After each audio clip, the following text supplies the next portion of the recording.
Greetings, fellow humans. You know me as Iceman Caesar, and this is what's up in the world today. Going to be talking about the Olympics, going over a few of my favorite moments from this past Winter Olympics, and talking about a few things just in general about the Olympics. Not feeling 100% today, fighting something off, but the show must go on, so I apologize if it doesn't sound quite like it normally does. But let's get right into it. I kind of have a love-hate relationship with the Olympics. I love the fact that the world comes together under the banner of fun and fellowship and competitive sport, and just like I just love how it brings everybody from around the world together. We forget all the things that divide us, and things that like just things that cause all the hate and violence and stuff, and just all that's put to a side, and we all focus on just having a good time, like enjoying the competition, and even though it is a competition, still helping each other get through, and sometimes providing a shoulder to lean on. So that part of it, the Olympics, I really love, and that's what keeps bringing me back every year. That energy that you feel when the Olympics are on, it's like, it's a palpable thing, because everybody is trying to focus on the positive and just forgetting the negative and trying to get along, and it's just it sucks that it only happens for 2 weeks usually, but it's a really great energy that comes with the Olympics, and that's what I think keeps bringing people back to it. But on the flip side, I really hate that it's become a lot about just so much about money and corruption, and like positive drug tests, and just leaving negative legacies instead of positive. So it's just, I really, as much as I love the Olympics for that energy you get when with everybody coming together and trying to focus on the positive, I just really hate the opposite end of where it's become so much about money, and there's just so much greed and corruption involved in it. That's just, it makes it hard to come back, and to buy into the Olympics, and to support them through those 2 weeks, because it's tough. It's like you want to support the athletes, and you want to support the competition and everything, but you also don't want to support the greed and corruption and all the negative that comes with it. So it's, like I say, it's a love-hate relationship with the Olympics, but I really do enjoy it when they're on. I love seeing people compete, and just I love seeing humans trying to raise that bar as high as they can, and and usually there's tons of great stories that come out. Every Olympian is a great story, so I do really enjoy the Olympics, and so I'm just gonna go over some of my favorite memories from the Pyeongchang Olympics that just came. Hopefully, I said that correctly. I thought they were pretty good games. I think that there was a little bit of a difference between past games and this one. I think this one kind of felt like it was missing a little bit of the pomp and circumstance from it, and I don't know. I just didn't really see the same hype that you've seen in previous years. Could be due to the political climate that's going on in Korea and stuff like that, or just there's a lot of reasons that were listed. But one of the things that I heard that kind of bummed me out a little bit was that Canadian athletes were having trouble getting sponsors for this Olympics, because sponsors didn't think that this was going to be an Olympics on the level of some other ones. So some of them stayed away, even ones that have been there through every Olympics. So that really sucked to hear that some sponsors weren't going to be participating in this Olympics and sponsoring athletes. But one of the things that I heard one of the reasons I heard that the sponsors were going to stay away was that the timing of the events was going to make it hard for people to watch, and so that would take away from the attention on the games, so that there wouldn't be as wouldn't be as many eyes on the sponsors and stuff like that. So, but really, I thought that the timing of the events were actually pretty great. I mean, a lot of the events in the morning started at around 8 o'clock at night for me. So it was pretty much the rest of the night you could just watch the Olympics, and then if you get up kind of early, you could still catch the end of the day in Korea. So even though like the middle of our day there wasn't really much to watch, but I still felt that there was a lot of action at night, and then early in the day, more than enough to keep people interested. So that kind of, after seeing the games, I was really surprised that was one of the reasons that kept sponsors away, because I thought the timing of the events wasn't too bad at all. I was expecting to see a lot less, but I actually got to see a lot of the games this year. So, and just going over some of my favorite moments, got to start out with Saskatchewan boy Mark McMorris. Completing his unbelievable comeback from lying in a hospital bed, hooked up to tubes, not knowing if he'd ever be ever even be able to function normally again. Never mind get back to and compete at an Olympic level. And it was just awesome to see him complete his comeback with a bronze medal. And man, if you read his story and go look into what he went through and see some of the pictures right after his accident, it's just absolutely, it's unbelievable that he was able to, inside of a year I believe it was, to get himself back to not just functioning normally, but to raise his game so he can compete at an Olympic level. I mean, when you hear the story and you see the pictures, you'd be impressed enough to see that he got back to functioning normally. But the fact that he was able to get himself back into shape to compete at an Olympic level and win a bronze medal is just unbelievable. Unbelievable. It was a great story, and it's one of those stories that you look for when you're watching the Olympics. So that was one of my favorite moments for sure. Chloe Kim from the USA, another snowboarder. It was nice to see her emerge as one of the most popular athletes coming out of the games. And when you read her story, it's easy to root for her. And she's got one of those great Olympic stories that you just love to hear about and you love to watch when you come to the Olympics. So, and she's only 17, so we should have a few more Olympics to enjoy watching her do her thing. So it was nice to see her kind of come out of the shadows and establish her as one of the top competitors. And then we had Michael Kingsbury cementing his throne with a gold, and he's won gold in like pretty much everything, like the World Championships and everything, but fortunately he just hadn't had that Olympic gold yet, and he just missed out in Sochi on a silver. So the Olympic gold is really the only thing left that he kind of needed to get to cement his legacy. And not even if he didn't get it, he would have been still one of the greatest Olympic athletes of all time. But it was great to see him get that gold, cement his legacy, and just establish himself as one of the absolute best. It was great to see Michael Kingsbury get that gold. I got to mention the Garlic Girls, the Korean curling team. That was a great story. That was just so much fun to follow, and it was really cool to see them, kind of get their way to a silver medal. And they were just a lot of fun. A lot of fun to watch, and they had epic names. I think like Steak and Pancake. It was an awesome story, and it's fun things like that make the Olympics what they are. And it's I thought the Garlic Girls were one of the most fun stories of the games, and I'm really hoping that they'll be able to kind of stay in the curling scene and keep it going, because that like characters like that are what's going to keep bringing people in and making people watch. So it's I thought that was a great story for the Olympics, and hopefully they can continue and stay in the curling game going forward. Now moving to figure skating, Tessa Virtue and Scott Moore. We're not worthy. We're not worthy. We're not worthy. And, oh man, they are just two of the absolute best ever when it comes to figure skating, and they did not disappoint in this games. They just, and unfortunately, probably one of the last times we'll see them at the Olympics. So it's, it was a little bit bittersweet, but it was just always amazing to get them watch them do their thing, and it's just, they keep setting the bar higher and higher every time they go out there, and it's just a real treat to be able to watch them. And got to mention Scott Moore, repping Canada hard at the hockey game, and he was basically representing every Canadian that couldn't be there. So I thought that was a great moment. It was really cool to see. That's one of my favorite things about the Olympics too, is when you see the other sports come out to the events and support their fellow athletes and country. It's just, that's one of my favorite things. When the hockey comes out to the skating, or like the skating comes out to the sledding or whatever. I just love when the athletes come to the different venues to watch other sports. I just think that's just one of my favorite things about the game. It's really cool to see other people from other sports just get excited, just like the fans, just like we are. So Tessa and Scott, a big cheers and tip of the cap. You guys had an amazing career, and it was a real treat to watch you guys. Oh yes, and one of the best stories. There's no argument. Oh people, we can't believe Jamaica. We have a women's bobsled team. That's right. We now have a Jamaican women's bobsled team who made their debut at this past Winter Olympics.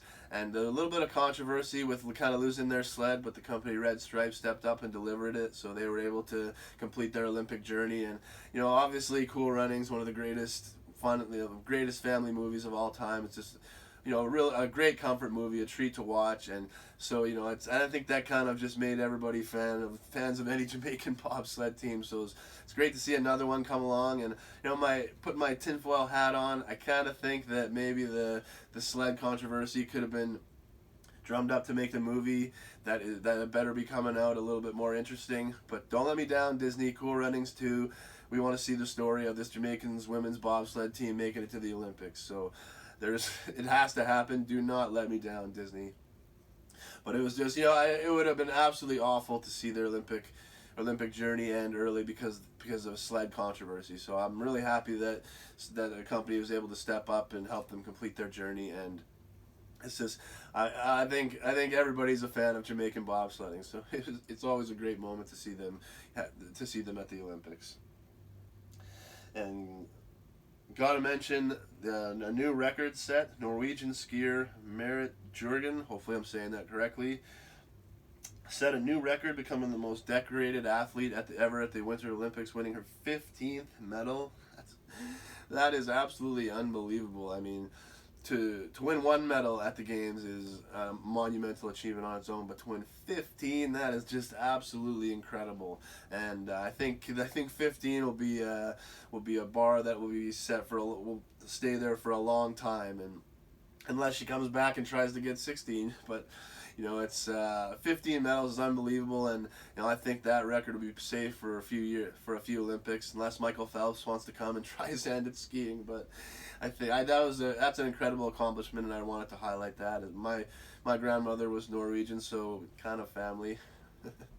But no, it was amazing achievement, and it's just I love to see records and epic moments set. So it was great to have that the games got to have a new record set by Marit Bjørgen. Hopefully I said that correctly. And one of the most impressive moments for me in the Olympics was Czech snowboarder Ester Ledecká. Once again, hopefully I'm saying that correctly. She won gold in both snowboarding and skiing. And I don't know, to me that is really, really impressive, because you usually see it's either snowboarding and not skiing, or skiing and not snowboarding, but to dominate at both, and to win the gold medal both snowboarding and skiing, I think you've earned yourself a few weeks of relaxation and vacation. Put your feet up, because that means you are the absolute best at your sport. You are the absolute best at sliding downhill on something, whether it's skis or snowboarding. It's like winning gold in one or the other is like I say, a monumental achievement on its own. But to win at both skiing and snowboarding, to me that's a really impressive feat, and I thought that was a really, really cool moment. So big cheers to her. And a couple of firsts that we saw at the Pyeongchang Olympics. We had the first Black Canadian woman athlete, Felicia George. She was the first Black Canadian woman to compete at both the Summer and Winter Olympics. So on one hand, it sucks that it's taken that long for someone to be able to say that, but on the other hand, it's great that door has been finally kicked down, and now any Black woman athlete out there that's dreams of competing at both the Summer and the Winter Olympics, now that door has been kicked open by Felicia George. And not only did she make it and compete, but she won a bronze medal with Kaylee Humphries. So it's great to see that door finally kicked down. Another door kicked down was we had the first out athlete to win a gold medal, Canada's Eric Radford. And so same thing, sucks that it's taken so long, that someone comfortable with whatever sexuality can have taken this long for them to be out and win a gold medal. But at the same time, it's awesome that door has finally been kicked down, and now any gay athletes out there that are are concerned about coming out and wondering if they'll still be able to compete at the level, door's been kicked down. So it's great to see those two first happen. And so one of the reasons why I like to watch the games is to see the bar set, to see the first moments of things. So it was really, really great to see these two doors kicked down. And back to figure skating. Caitlin Kate Osmond is figure skating. No, it's Caitlin Osmond had an absolutely great Olympics for her. She had her her own amazing comeback story from a broken leg, and from hearing the story, she had lost a lot of her confidence, and she didn't think that she'd be able to come back and not only to compete but compete at an Olympic level. But she had a really great trainer and coach that just supported her 100%, and just got her to do the right things slowly but surely, and then she was able to come back, get that confidence back to where it needs to be, and had a great skate and won the bronze medal at the Pyeongchang Olympics. So it was awesome to see her. That's another one that might be her last Olympics. So it sucks, bittersweet to that she might not get to see her again, but definitely a treat to get to see her skate, especially for her to see her skate that bronze medal winning program. So. And it's just every time I think of figure skating, I always think of Blades of Glory. I love Will Ferrell. That movie's amazing. But I wonder what the figure skating community thinks of it. I wonder if it's embraced or if it's frowned upon, or if people if it's some people like it, some people don't. I'd be interested to see what the figure skating community thinks of Blades of Glory. And so now, last but not least, to talk about the hockey medals that we won. Some people not too happy, but I definitely think there's nothing to complain about, because men's hockey, we got the bronze. It sucks that we couldn't win the gold medal, but there's nothing to complain about with bronze. I think it's the first time since 1968 that a Canadian team had won the bronze medal. So it's that shows that if we weren't in the gold medal game, then we weren't winning any medals. So it's nice to see a team, even though it sucks that we didn't get gold, it's nice to see the team regroup, refocus, and just go after and get that bronze medal, because obviously gold is the goal. Sucks when you don't get it, but gold is not the only thing. There's lots to be happy about with silver and bronze, and even just competing, even just getting to the finish line. So the fact that the Canadian men only won bronze I don't think it's anything to complain about. And really, when you look at the circumstances, it's amazing that they were able to win bronze, because there wasn't too much time when it was decided that NHL players weren't going to be playing, and these guys, and a lot of these guys were you probably had dreams of the Olympics, but you never actually think it's going to happen. You never actually think you're going to have to put in the extra work and time to get ready for it. But these guys buckled down, and they took the little time that they had, and they got ready for it. And they were able to get a bronze medal. So it's not gold, but I don't think it's anything to complain about. I think we should be very, very happy that we're able to get the bronze medal. And then also moving to the women's hockey, obviously that was a really, really tough loss. Losing in the gold medal, losing in a shootout, losing to the USA. So that one was definitely tough to take. But at the same time, as much as it sucks not to get gold, it's you can take comfort in the fact that it's probably really, really good for the game that the U.S. women won this gold medal, because it's that's the thing, victories and success like this is what helps connect the next generation to the game. And there was probably millions of young women and young men out there watching that game, and got to be excited and cheer and celebrate when they won the gold. And that's gonna connect, and that's gonna connect the next generation to the game, so that they can help it grow, and it can and that it can bring the women's hockey to the next level. And so that's the thing. Obviously the Canadian women, they're trying to build the game through their victories, and they're not one. They're not. It's hard to take. It's tough to take. It's tough to be happy, not be happy, but it's tough to take the positives out of a loss. But at the same time, they fought hard. It was a great game, and they lost to a worthy team, so they can certainly be happy with silver. And and that's the thing. It's it's as much as it sucks that you didn't win gold, you can still be happy that it's probably good for the game that the U.S. woman won. So silver's nothing to complain about, I don't think. And and unfortunately, Jocelyn The Rock is taking a lot of heat, just like the Swedish kid from the juniors. And as somebody that hates to lose more than I like to win, I can definitely sympathize with how they were feeling in that moment. Taking off the medal, throwing it in. I can definitely sympathize with that, but at the same time, it was definitely a stupid decision, and it was disrespectful to the other athletes in the Olympics. Because there were people that would do anything to have a bronze or silver, any kind of medal, or just compete. So it's a wrong attitude to be showing that it's either gold or nothing. You don't care about anything else. Like that's the wrong attitude. But she had when she left the moment, she was able to reflect. Recognize that it was a dumb move. Apologize, and we'll definitely learn from it moving forward. So I don't think it's something we need to harp on or anything. And as I say, as somebody that hates to lose more than I like to win, I can definitely sympathize.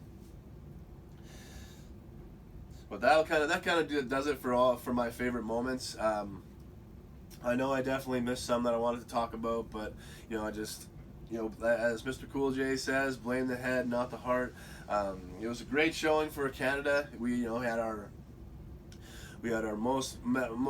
our most medals in the history of the Winter Olympics, and we won a lot of gold medals, and we had some great performances. We had some records set. We had some, I thought it was just a really great Olympics for Canada and a really great Olympics overall in general. So it's, for an Olympics that kind of were coming in under the radar, I thought they did a really great job.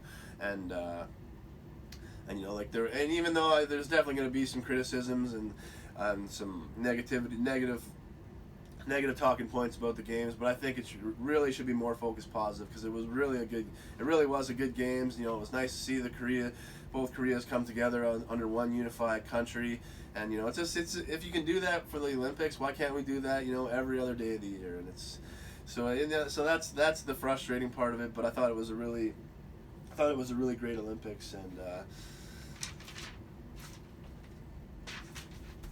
really great Olympics that provided a lot of great moments and just lived up to what you want the Olympics to be. So that's finished talking about my favorite moments. Now I'm just going to talk about a few things in general about the Olympics. Now these skew more negative, but I feel like I really need to talk about them, because as great as the sport is and the competition part of the Olympics, it's just there's too much negativity, and there's too much of the stuff that there's just too much bad. And when the Olympics should and could be something that's just so positive and so good. So getting into it, see, that's the thing. As great as it is to celebrate the sport and everything, sometimes the journey to get there for the host city is just absolutely awful, because that's the thing. There's so much money involved with bringing the Olympics to a city and then getting everything ready, and but that's where the frustration comes in, because you got the Olympics coming in saying, we absolutely need these multi-million-dollar buildings, and these facilities have to be built, and then immediately following the Olympics, they're torn down, or they're just abandoned and left to ruin and decay. So it's like, it contradicts. If these were so important, how can they be so unimportant as soon as the games end? So it's that kind of things is frustrating, especially when you realize when the cities are doing this with taxpayer money, and it's just frustrating that that cities kind of are almost, I don't want to say forced, because cities have to choose to bring in the Olympics and everything like that, but it's really, when for a city trying to get the Olympics, you really have to weigh the non-monetary gains against the monetary cost, because that's the thing, the non-monetary gains are like basically, it's like the energy, the memories, the moments, the like just the history, the legacy. It's like for the volunteers that have been putting in work for the year, the years leading up to the games. It's like they feel like they're contributing to something that matters. They're doing something. They're creating memories. They're meeting new people. They're and they're feeling this energy that they don't normally feel. It's like they feel if they feel good, they feel like they want to keep helping. And that's the thing. When you feel like you're doing something that's worthwhile, and you feel like you're doing something that's helping, it's like you have that good energy that motivates you, that makes you want to do it. It's like so. So that's the thing. It's like, there's so much good that comes with the Olympics, but it's really like kind of non-monetary stuff. Like, I mean, there's no, you can't. It's not like that. With that energy comes millions of dollars. It's like, so it's, but that energy can help people get through the day and get through a bad day, or it just gives them something to have some honor in their life. It's like, when they're talking to their grandkids, it's like they can tell the stories about volunteering for the Olympics and the leading up to the games and then during the games and stuff. So it's like, so those kinds of things, they mean something. It's just because there's no monetary value to it. It's like, that doesn't mean that they mean nothing. It's like, that stuff, that energy is real. It's palpable, and it's worth bringing in. So, but at the same time, so that's the non-monetary gains. Then you have your monetary costs, and it's just the monetary costs are just through the roof. It's hundreds of millions, sometimes tens of millions, hundreds of millions, and it's just ridiculous. And it almost seems like, once cities get a certain point in, they almost have no choice but to see it through, because they put so much effort and time and money into it. So it's like, once you have once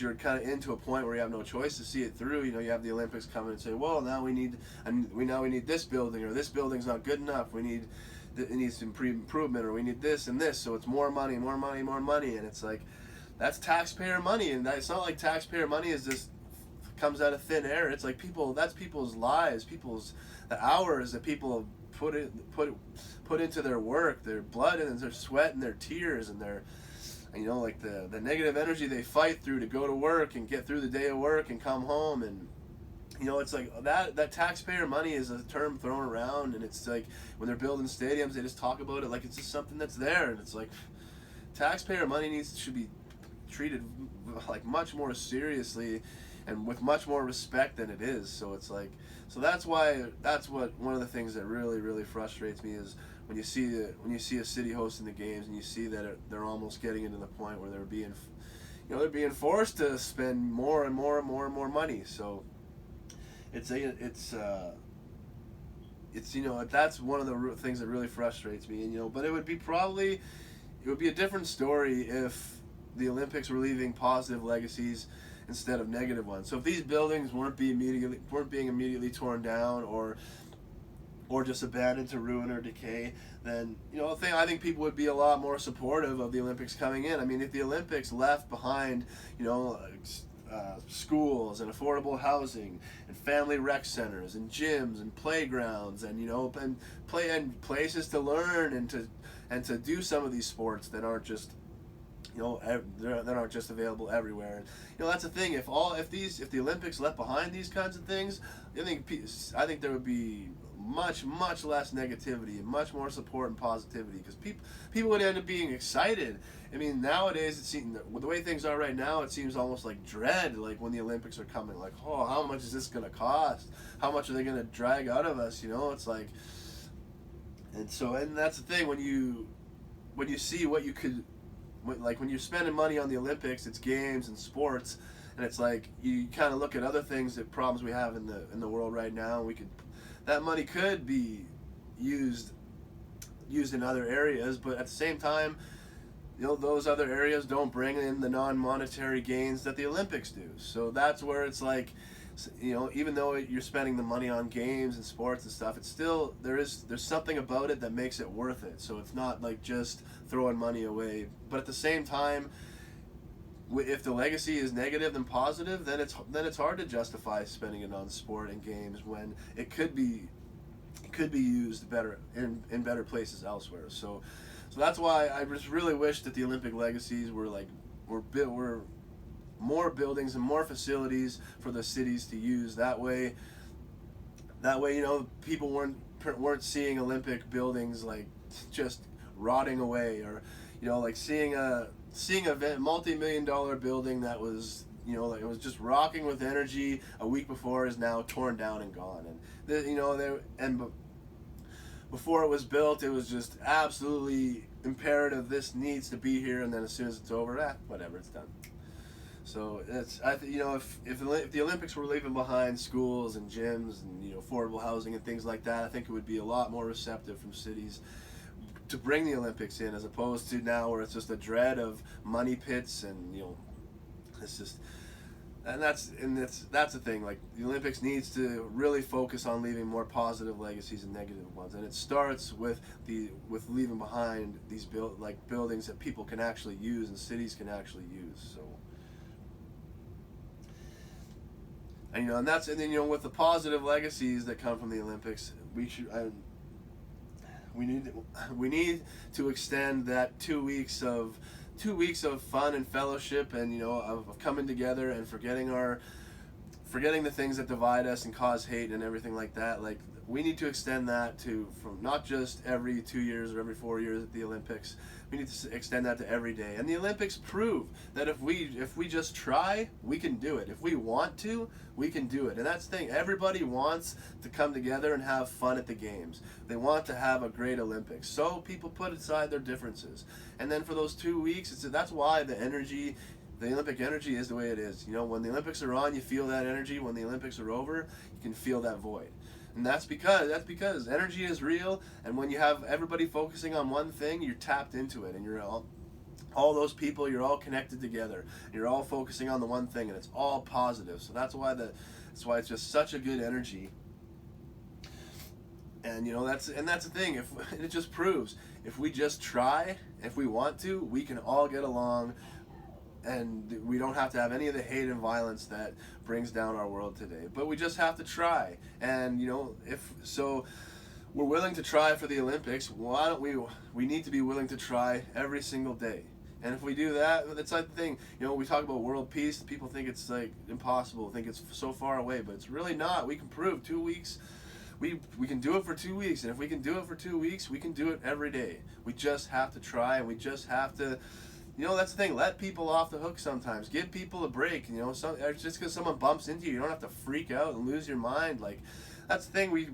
A lot of times we just take things too personally, but I think when the Olympics are on, we just kind of we forget that, and we're totally about togetherness and just fellowship and family and friends. So it's like if we can do that for 2 weeks during the Olympics, we can do that every day.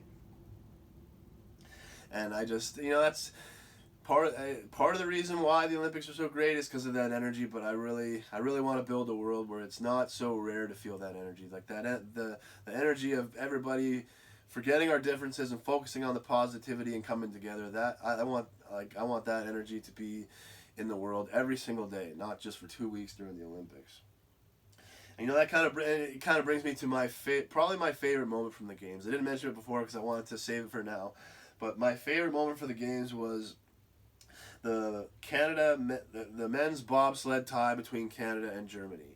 And that was just such a great moment to see, because the two teams, slid down, and once they realized that they had matched the same time, they were both getting a gold medal, they just went nuts together. And they were both celebrating. It wasn't just the Canadians celebrating with the Canadians, Germans with the Germans. Both teams, Canadian, Germans, came together and were just celebrating, and it was just, that was my favorite moment, because that's what it's all about right there.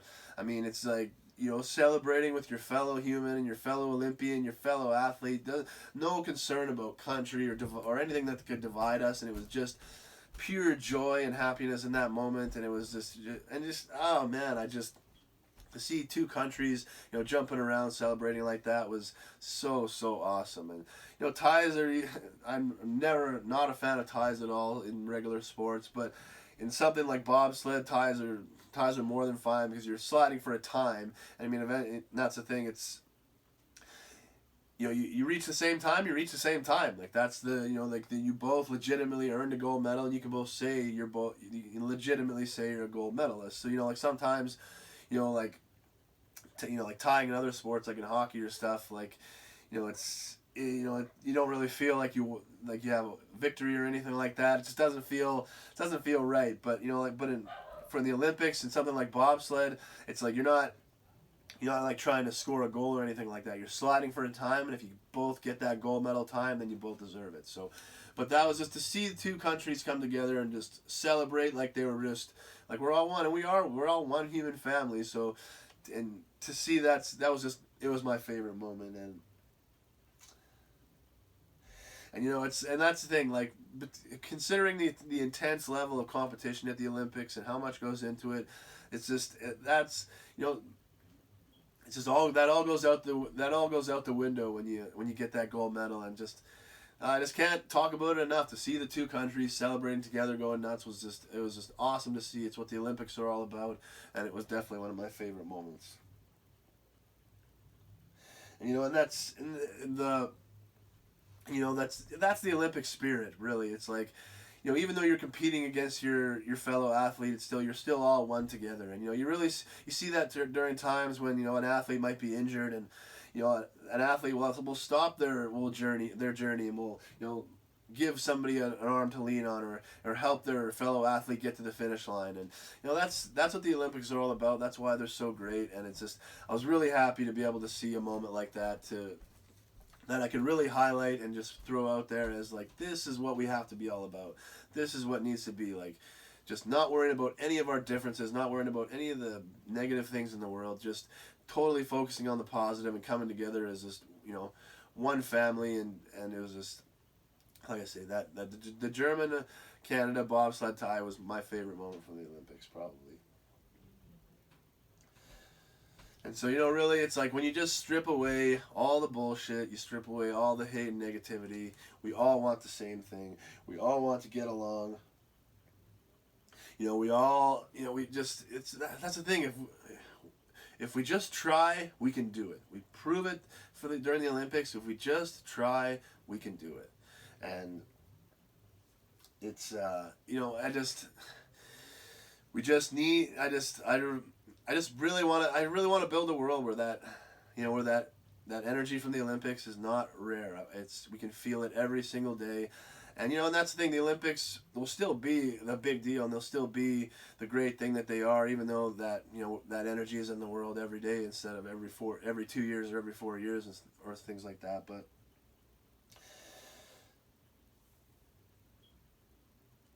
it's just I just gotta keep like saying it. If we just try, we can do it. And it's not like there's no example out there where it's saying, oh well, no, like we'll never be able to get along. We can't do it. We've proven there's 2 weeks that prove that if we just forget our differences, we can get along. And then there's no more war. There's no more racism. There's no more hatred. There's no negativity. It's just positive, and it gives everybody a chance to be the best versions of themselves, to build the best version of this world, and to give us the best version of the Olympics, so that all the athletes are the best versions of themselves, and they can set that bar as high as humanly possible. And then we just need to move and then once we all agree to just try, then we can focus on creating positive legacies instead of negative ones for the Olympics, and making sure that these buildings stay into use. And if they can't stay in use as what they were during the Olympics, then they change to something else that can help the community and help the city and things like that. So, we have to try to get along together, and then we really have to focus on creating positive legacies instead of negative ones. And if the Olympics coming to a city meant an influx of top quality infrastructure, then I think then it would be a huge celebration for a city to get an Olympics, instead of a lot of negativity and dread about about how much money it's going to cost. So that's the thing. If we focused on creating the positive legacies, and like making and creating top quality infrastructure for the cities going forward, it would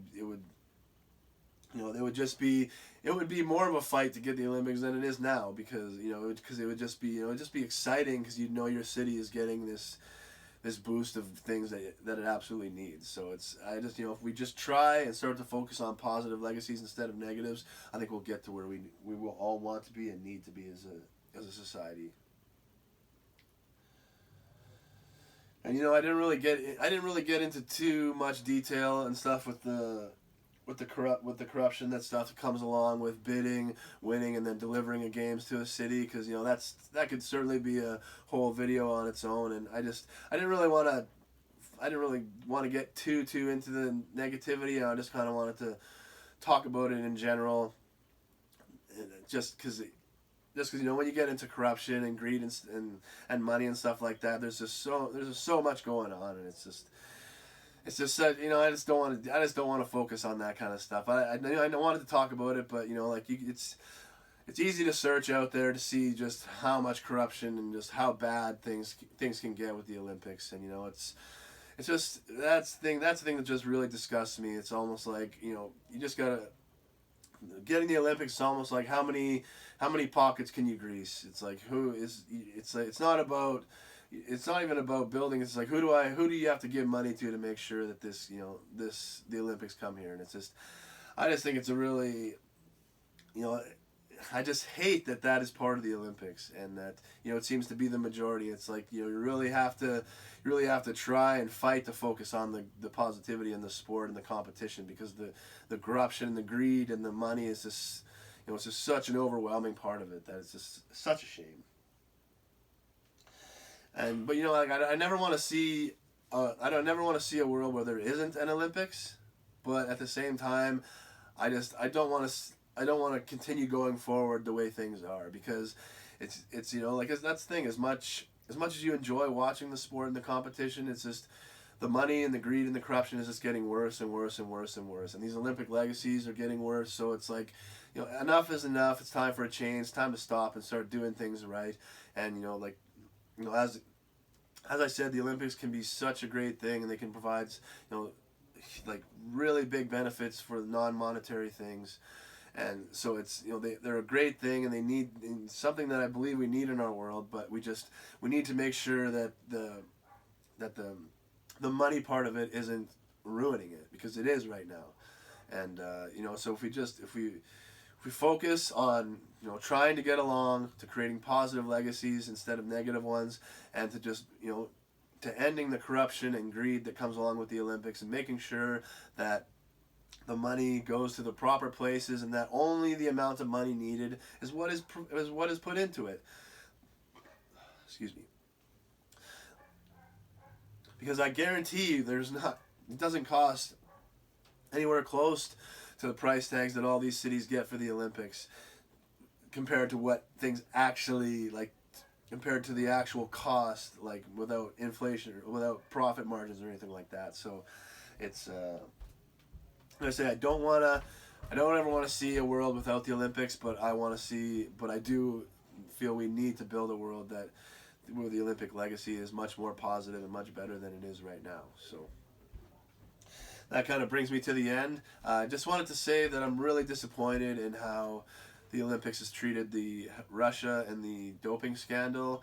I think it was an absolute joke that Russian athletes were allowed to compete at the Olympics. And I think it's awful that clean Russian athletes had to be punished for this, and that because they didn't do anything, they did everything right. But at the same time, you need to punish everyone for accountability, because the message they've set right now is that it doesn't matter what anybody else is doing.